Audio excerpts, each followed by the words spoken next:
Kitchen అమ్మమ్మకి తిరిగి స్వాగతం. ఈరోజు మనం చేసుకోబోయే రెసిపీ రాగి పిండితోటి ఉప్మా. దీంట్లో పెరుగు కూడా వాడతాము. ఇది కొంచెం డిఫరెంట్గా ఉంటుంది. నేను ఎలా చేశానో చూసేయండి. ఫస్ట్గా ఒక కడాయి తీసుకుని స్టవ్ మీద పెట్టుకుని అది వేడెక్కాక 2 గరిటెల నూనె వేసి అది వేడెక్కాక 1 స్పూను ఆవాలు, 1/2 స్పూను జీలకర్ర, 1 స్పూను శనగపప్పు, 1 స్పూను మినప్పప్పు ఇవన్నీ వేసి వేయించాను. తర్వాత 4 సన్నగా తరిగిన పచ్చిమిరపకాయలు, అలాగే ఒక పెద్ద ఉల్లిపాయ సన్నగా తరిగింది, ఇవి 2 వేసేసి బాగా వేయించుకోవాలి. తర్వాత కడిగిన కరివేపాకు ఇది కూడా వేసేసి ఇది కూడా బాగా వేగాలి.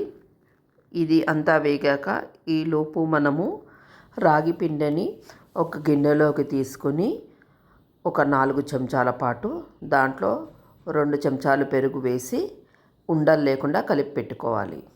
తర్వాత ఇక్కడ ఒక 3 గ్లాసుల నీళ్లు పోసి ఈ నీళ్లు బాగా మరగనివ్వాలి. మనము రాగి పిండిని ఈ విధంగా ఈ కన్సిస్టెన్సీ వచ్చేలాగా కలుపుకోవాలి. ఎక్కడా ఉండలు లేకుండా ఉండాలి.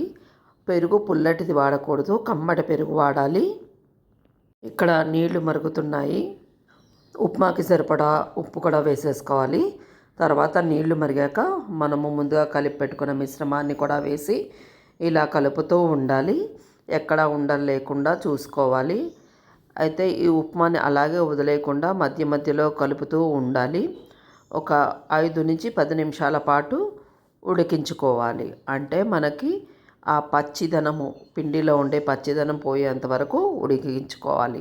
తర్వాత కొత్తిమీరతో గార్నిష్ చేసుకోవాలి. అంతే, రెసిపీ రెడీ అయిపోయిందండి.